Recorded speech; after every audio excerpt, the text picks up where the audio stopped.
Welcome to Education Perspectives. I am your host, Liza Holland. This is a podcast that explores the role of education in our society from a variety of lenses. Education needs to evolve to meet the needs of today and the future. Solving such huge issues requires understanding. Join me as we begin to explore the many perspectives of education. So we are so pleased to welcome John Nash to the show today. He was born and raised in Silicon Valley and has 30 years of experience in leadership development, strategy design, and social science research. He spent the last 13 years researching how design thinking serves leaders as a lens for change and improvement. John helps education leaders identify opportunities for human-centered innovation to make schools that people want. He's the author of the book, Design Thinking in Education, A Leader's Guide to Collaborating for Improvement, published by the Harvard Education Press. Since 2011, John has been Associate Professor of the Department of Educational Leadership Studies at the University of Kentucky. He's the founder of UK's Laboratory Design Thinking, affectionately known as the dLab. John has held faculty positions at Iowa State University and the University of Texas at El Paso, and was a social research scientist at Stanford University, where he directed interdisciplinary and international teams, research scientists examining the effects of innovative technologies on learning. Welcome, John Nash, to Education Perspectives. Thank you, Liza. It's great to be here.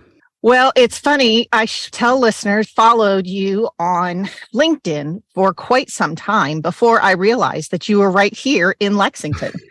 Just right here. Yeah. I know, but so much good work and so many interesting posts. I urge you all to follow him there on LinkedIn. And you have started a brand new podcast as well, correct? Yes. My colleague, Jason Johnston, who is a director of online learning at the University of Tennessee, Knoxville, and we started a podcast called Online Learning in the Second Half of Life. Actually, I guess I put my air quotes up there. He and I have been dabbling in online spaces for learning for quite a while. I bet our combined years together is probably approaches maybe 40 years or something, 50 years. And so we're both wondering now, coming out of the pandemic and looking at the turns that P-12 education is taking and higher ed is taking, what can we learn from what we've done so far in trying to teach online? And what can we maybe take forward that's the good parts and leave the bad parts behind? Absolutely. It is certainly a pivotal time, and I'm so glad to have you talking about it here on Education Perspectives today. Yeah. So I normally start out with that big 30,000-foot question. From your perspective, why do we do education at all? Why do we do that in our society? Those are the kinds of questions that just make me go silent. Because I know the answer, but then it's so big. How can there be an answer? But I was grateful that you had talked a little bit ahead of time and that we would discuss this. And so I've been thinking about it. And I like to think about it in terms of the idea of what is school for? Right now, teachers are exhausted, they're unappreciated, but they're very sorely needed. And I think many teachers would also say they're excited. I was looking at an article recently in the New York Times about this question, what is school for? And they talk to students and they talk to teachers and they talk to other pundits. There's lots of things that are schools for. It's for economic mobility. It's to take care of people. It's to learn to read. It's to make citizens. But a student that they quoted in this piece, her name is Destiny, and she's 15 years old at Fremont High School in Oakland. She said, school is somewhere where you can build your competence in life, even if you're not too sure about it. And I thought that was really good. Brilliant. But, also my daughter is a public school teacher. And, in spite of everything that she puts up with, district policies, regulations, COVID, family, everything, it's her kids and the excitement that she can generate within them that brings her back every day. And her lens is an English teacher. She's a middle school English teacher. I was actually talking to her about this question this afternoon before we started talking. And I said, hey, what do you think school is for? And she said, wow, I'm not sure, but I'll tell you what I tell my kids. And she's told me this story. She said she once had a very contrarian student who pressed her on what the whole purpose of learning English in seventh grade was for. And she's a good egg because I think she's well liked by her students because she kind of tells them like it is. And she says, I said, it's going to be necessary for you to know how to communicate properly, either through words or with numbers or through science or as you engage the earth. Because if you can't, then you're just going to be useless blobs. And to be a meaningful member of society, we have to go through this. And the kid, you know what he said? He said, fair enough. Okay, I'm in. That's an awesome story. Absolutely. Oh, how fun. I think I'd love to meet your daughter. Yeah, she's great. Marvelous. So an education family, tell me a little bit about what drew you into education in the first place. I took a circuitous route to where I am today, and I came in through education, through special education circles and outside of formal schooling circles, but more around wraparound services and things like that. My first sort of education experience was as a non-certified instructor in Salt Lake City School District in the 80s. And I was in a middle school, junior high, a junior high severe and multiply handicapped classroom, and fell in love with being around kids in schools and working with learners with special needs. And so that led me to working on a master's degree in special education with a focus on transition from school to work for learners with special needs. So thinking about what folks do after they age out of the system and then get jobs, basically. And so got that master's degree and was also working as a group home parent in a community where we had 6 developmentally disabled adult men living with us, and we were helping them. And so this sort of work was really coming together, both in my sort of home life in the group home and then my master's degree work in this. And then I thought that was going to be it for me. I would get my master's degree and I would work in agencies that would be focused on this sort of thing. And one day during my program, I was in the first day of the second semester of my master's program, and my advisor, and I had an assistantship I was working for, this wonderful guy named Walter Skeet Creekmore, Dr. Creekmore. And he said, hey, sit down. I want to talk to you about where you're going to go get your doctorate. And I said, my what? I am. And I credit him to this day as the person who saw in me that I should keep going and go get a doctorate. So I did. I went to the University of Wisconsin-Madison, got a PhD in educational administration, and off I went. And I became a professor at the University of Texas, El Paso. That was my first teaching gig. And so I did that in ed leadership. And so I've been preparing leaders since then. Very, very nice. And I know that some of the work that you're doing, which we'll get into in a minute, is really revolving around design thinking for leaders. And I'm really excited about that. So given that, tell me, what is it that you love about what you do now? What I love about what I do now, and truly, Liza, it is almost right now, because there's a lot to reflect on. It's like, well, I love teaching, I love kids, but really, there have been things going on in the past 6 to 12 months that I really, really love doing and talking about. And it's this idea of breaking learners' long-standing habit of what I'll call performance through product. And by valuing teachers as partners and not bosses, and co-designing learning with learners, and teaching teamwork to demonstrate the power of the collective to solve problems that are tough to solve. And along the way, helping learners go through self-growth and grow their curiosity. And I come to all this thinking about this, and why I love this is that we've just closed a semester of a class called Design Thinking in Education that I co-taught in person for the first time in almost a decade with a partner in my teaching crime, Dr. Ryan Hargrove. And we taught design thinking to a set of undergraduates in a very special learning space called the Cornerstone at the University of Kentucky. And it's a space that allows us to have the openness to the public areas of the university and interact with the people that are just passing through the building, as well as teach our content. And we had a partner with the Markey Cancer Center. And all this to say that what we did is, as we went through this idea of teaching this class, Ryan and I met each week for an hour the day after class to reflect on our actions and our thought processes and consider how we could improve the learning experience that we were involved in. And through this process of reflection and action, we've identified specific aspects of our teaching that really excited us. And these things that I just noted above, the thing you said, well, what do you love about what you do? And I wouldn't be able to articulate them the way I did just in such a refined list if he and I had not been in this reflection and action process, thinking about what did we learn this week about our students? What did they complete? What did they do? What do we need to do better? And so it's been a really powerful tool for us in our teaching practice. It allows us to identify areas of excitement and enthusiasm. It lets us continually refine our approach to teaching in real time. And so every time we met, we've redialed in what we were going to do the next time. And it's allowed us to then also code our actions so that we can chronicle them and publish this sort of approach. Because this idea, what we learned by teaching design thinking is that we were already teaching in a transdisciplinary fashion, which has now become a big push here at our university. And so we're able to chronicle ways in which professors and even teachers in P12 can realign their approach to teaching by knowing what to do. I think it's really hard for professors and for teachers to sort of let go of the control of the content and the curriculum and the way the classroom runs. And we found ways to do that so that teachers become partners and facilitators of the learning process and less about didactic, learn this, produce this, push this back. And that's why I call it performance through product. We're trying to, students come to the University of Kentucky as freshmen after 12 years of being indoctrinated into a very performance model of academics. And so now the push is, how do we get students to think about working collaboratively on teams to tackle problems that are bigger than themselves, that no one discipline can ever solve?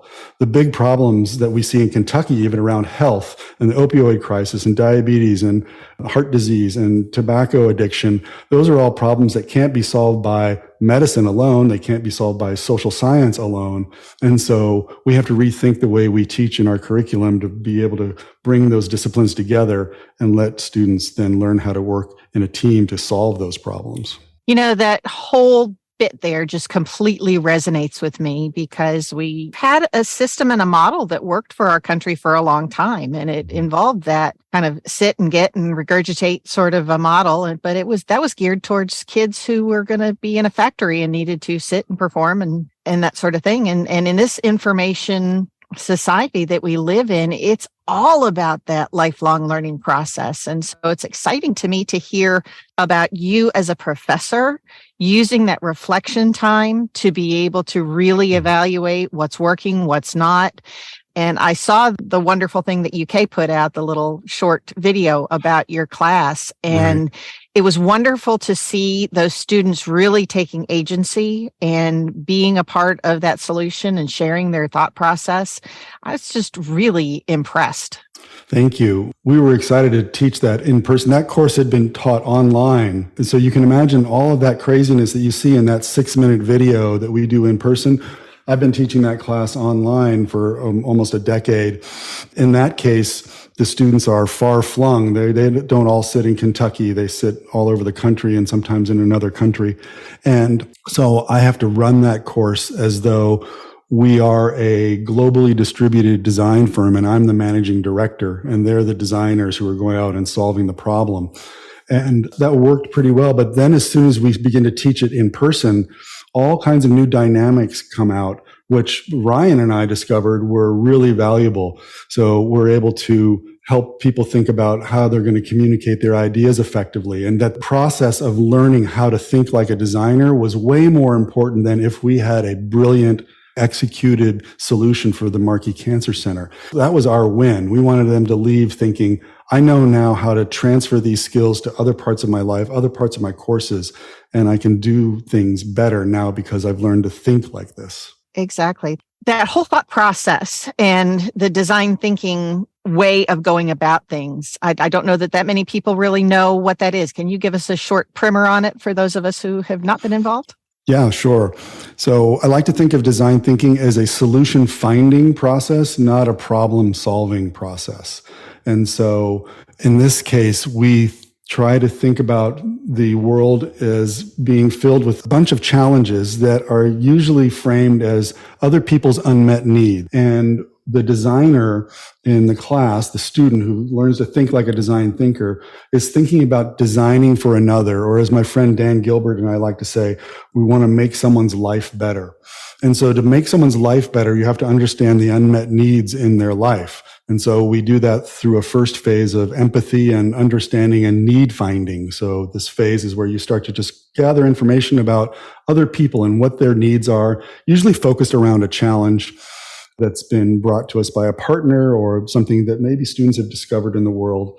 And then once they've collected this information about the needs of another, they synthesize it in a way that really distills it down to what is the challenge we want to try to solve for this person or these folks, these body of people. And so that launches a brainstorm. So that's step 3. So step 1 was empathy and need finding. Step 2 was synthesis. Step 3 is brainstorming. So we brainstorm wildly solutions to the potential problem that we've discovered.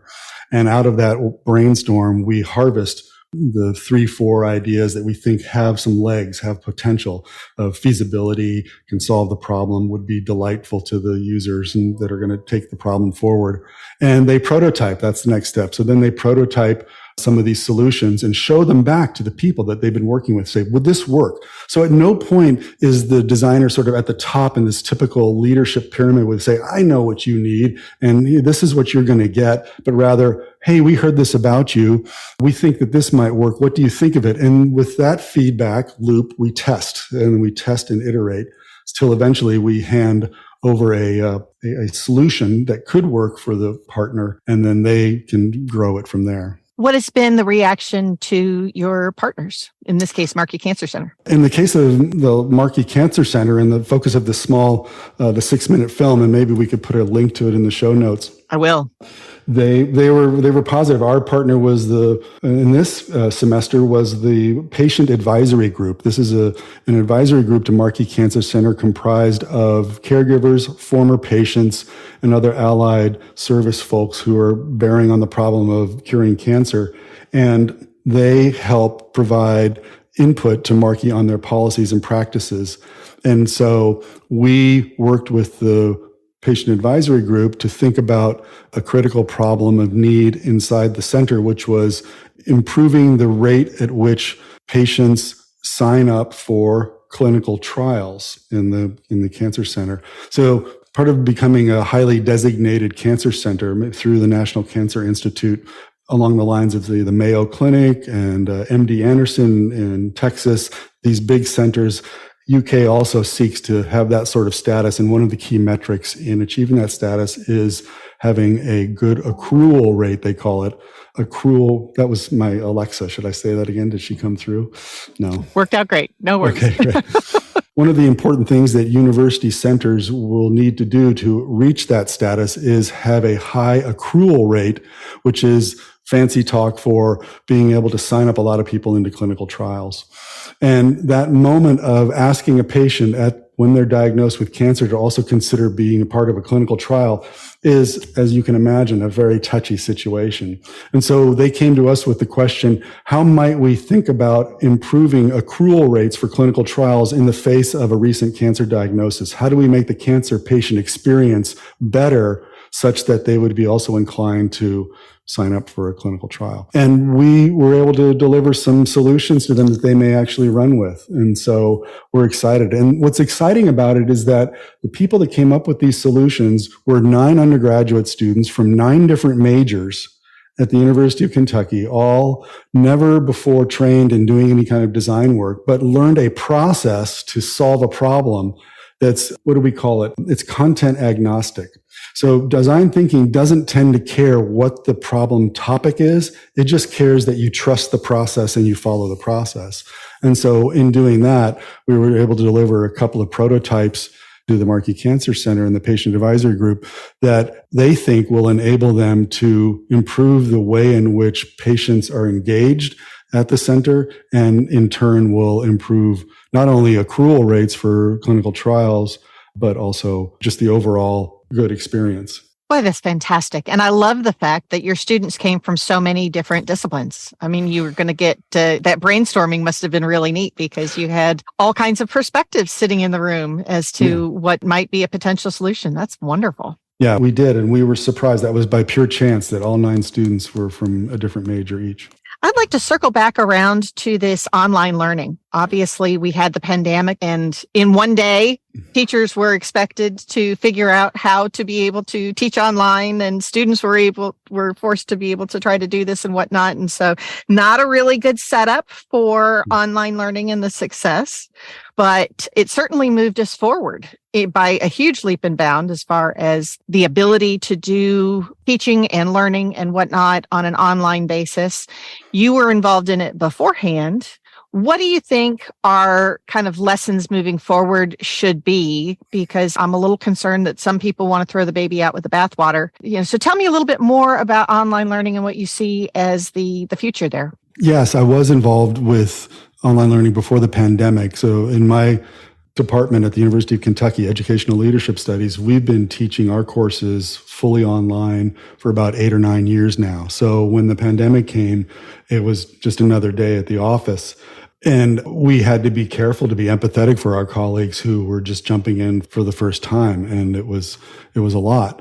I think that one thing that I've noticed going forward is that there was almost a myth coming into the pandemic that because we had this ubiquitous presence of computers and internet, many homes were already wired, some, of course, still not, but that this would sort of take care of itself because computers are smart, right? We have Canvas and we have Zoom and the tools are there. This will just work.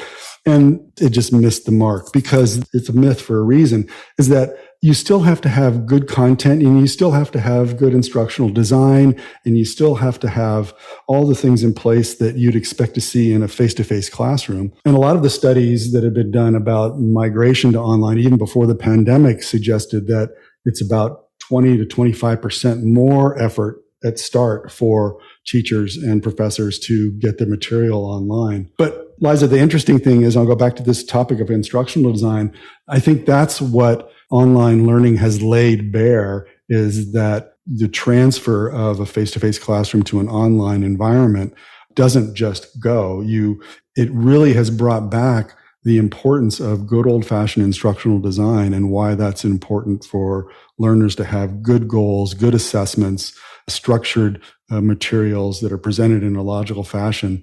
Can't just show up and lecture online like you might expect to do if you were doing a brick and mortar, walk into a classroom and break out my notes. And so I think that's been a challenge. It's been a challenge for a lot of the teaching and learning centers. It's been a challenge for directors of instruction in school districts. And unfortunately, I think, at least in the pandemic, we saw a lot of effort on Zoom where good classes just started to look like, just crummy credit recovery experiences. It wasn't the teacher's fault. It wasn't the student's fault. Was it the leader's fault? There's contribution to go all around there. We weren't ready. I think we gave the notion to the public that we were ready. There's a lot of talk about the way we use computers. There have been grants for years from the federal government and state governments and other agencies to infuse computers across our curriculum, but we weren't ready to teach online.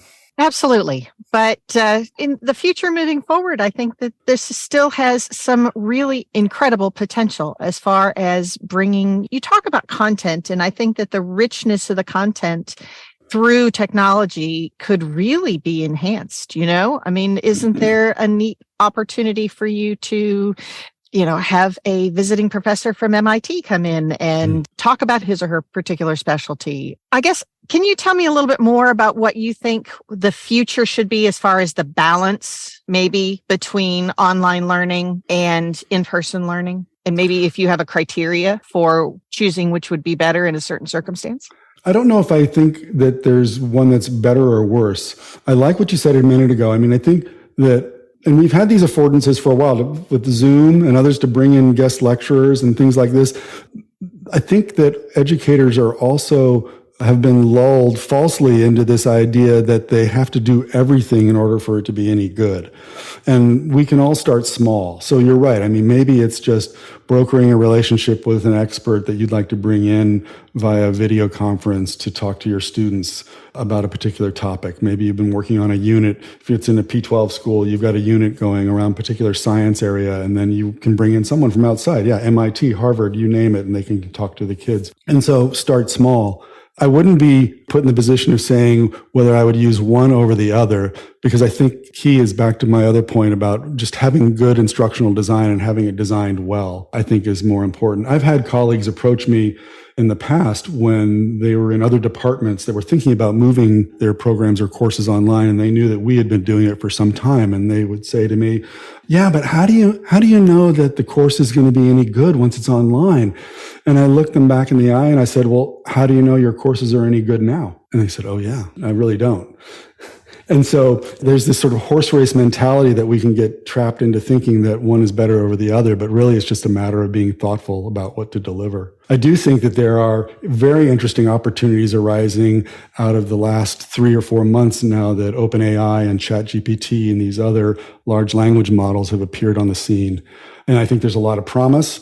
I think there's some, I don't know if I would call it peril, but I think we should have perspective on the way in which it gets put in place.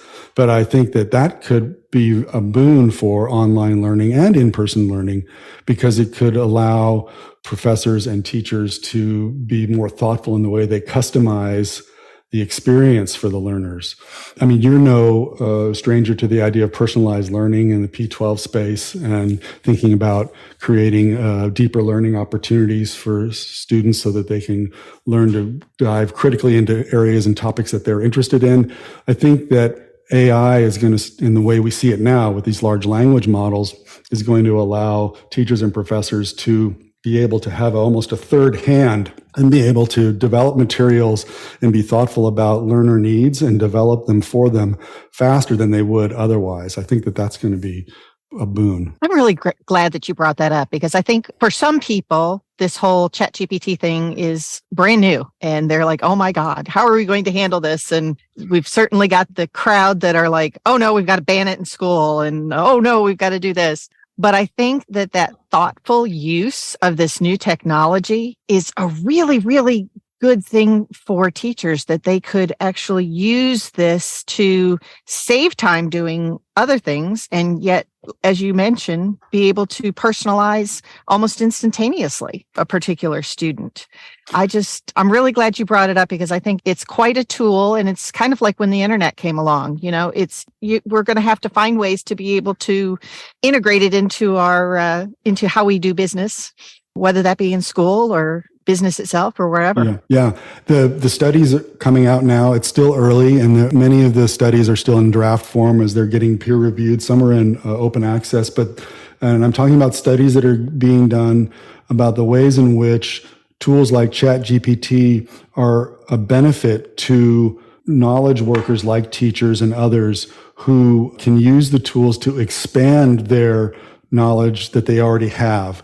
And so it can turn them in. So ChatGPT is a very good tool to say, well, it hallucinates and it thinks on its own. It doesn't really, although it can get its facts wrong. So where these tools are most effective is when they're used by someone who already has expertise in the particular area where they want to expand their creativity or their idea base or the things that they'd like to do. So teachers are perfect for this because they know a lot about the content and the topic area that they teach, but they're stuck for time on getting new ideas.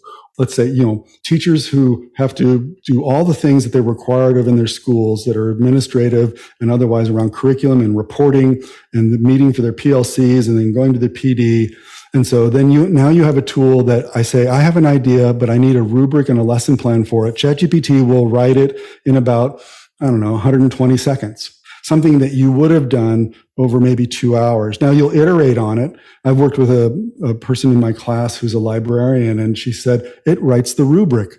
I said, I would have spent an hour writing this rubric, but now it wrote it in 30 seconds. I'll spend 15 minutes making it perfect, but now I've just saved 45 minutes. And I know from my expertise, this is spot on. I can use this. So I think those are great examples where we're going to see the advantage. Absolutely. I think that's phenomenal. And I keep looking at that going, all these reports and everything that people are writing that take forever, but are very specific to answer.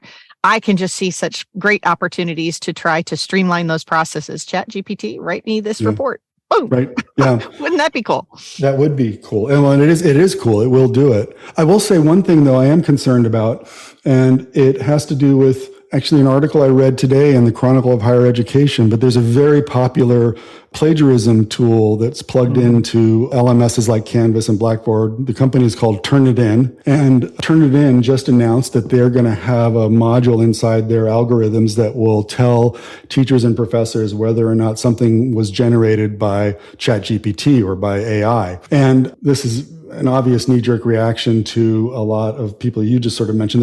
There are folks out there saying, well, there's hand-wringing around plagiarism and cheating, and are they going to do their own work?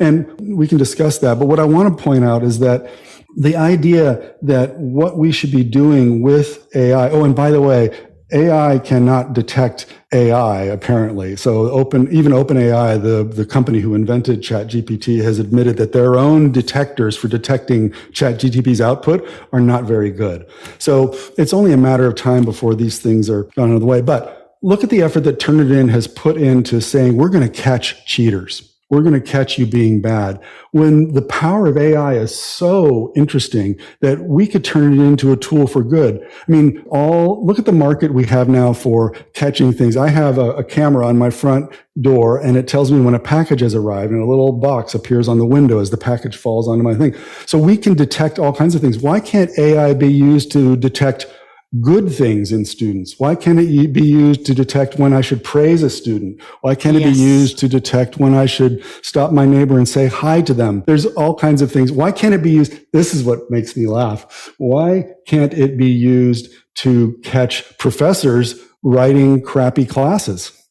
I mean, why do we have an office of student conduct? Well, maybe we should have an office of professor conduct, because you didn't align your assessments to your learning objectives, and AI can catch all that in a good way, though. Wow. And so I think that we haven't thought through how this can be utilized to really support successful course design, successful course experience, looking at learner needs.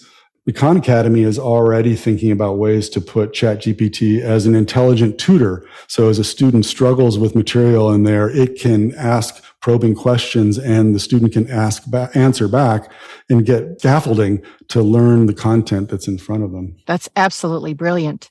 And it comes back around to teaching kids how to think as a very fundamental of what should be happening in school. Because look at this revolution in technology that just happened. We're preparing kids today for jobs that don't even exist yet. That's so right. That whole thought process of it's not about the content and what you can regurgitate, that's in your pocket. Tony Wagner loves to pick up the phone and say, hey, your content is all here. How you interpret that content and what you think about it and how you use it to apply to other situations. There's just we could probably do an entire separate podcast just on that line of thinking alone. Probably. But your comment reminds me of the reasons why Ryan Hargrove and I teach the design thinking course the way we do, because we want the students to do those things you were just discussing, which is being able to solve through problems, not solve the problem. And so our course, that course is ChatGPT proof.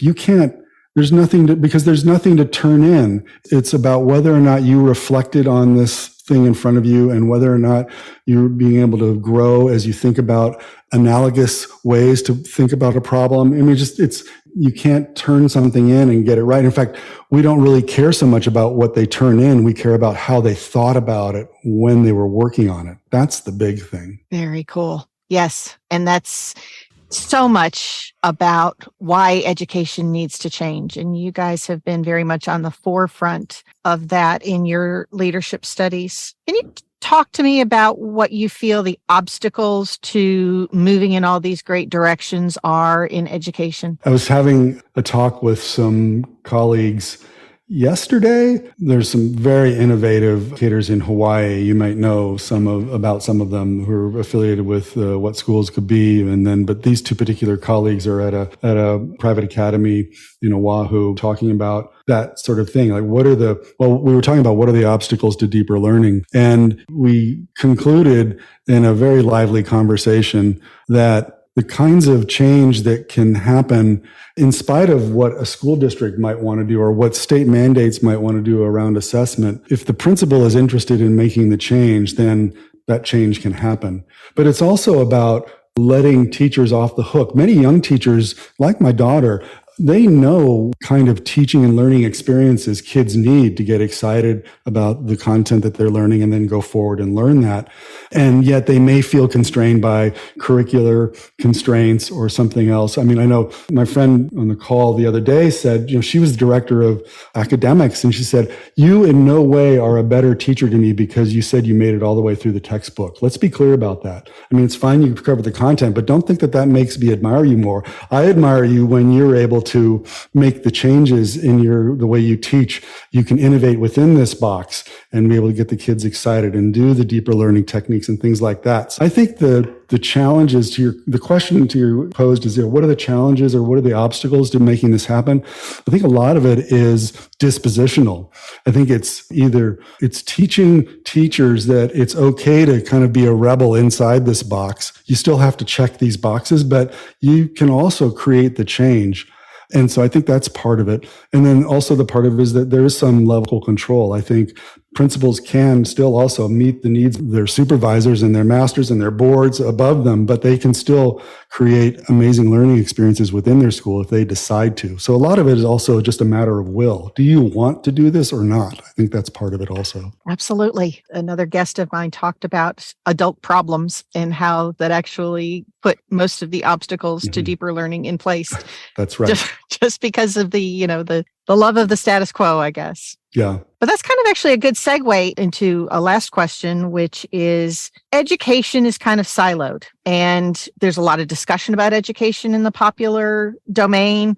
A lot of that doesn't have anything to do with a lot of the topics that we've been talking about today with deeper learning and that sort of a thing. Would you like for decision makers about education to know? I would like decision makers to know that it's okay to be curious. Curiosity is essential when it comes to understanding how you'll move forward through any challenge in schools. P20, writ large. And so I think if leaders would decide it's okay to cultivate a sense of curiosity, then they can better understand the needs of students, of educators that work with them, and they can develop these, more innovative solutions that would truly address bona fide needs. I think a lot of what is happening currently and has for years is that leaders are kicked out of their programs. I shouldn't say kicked out, but they graduate, they emanate from their leadership programs, and they're told benevolently by their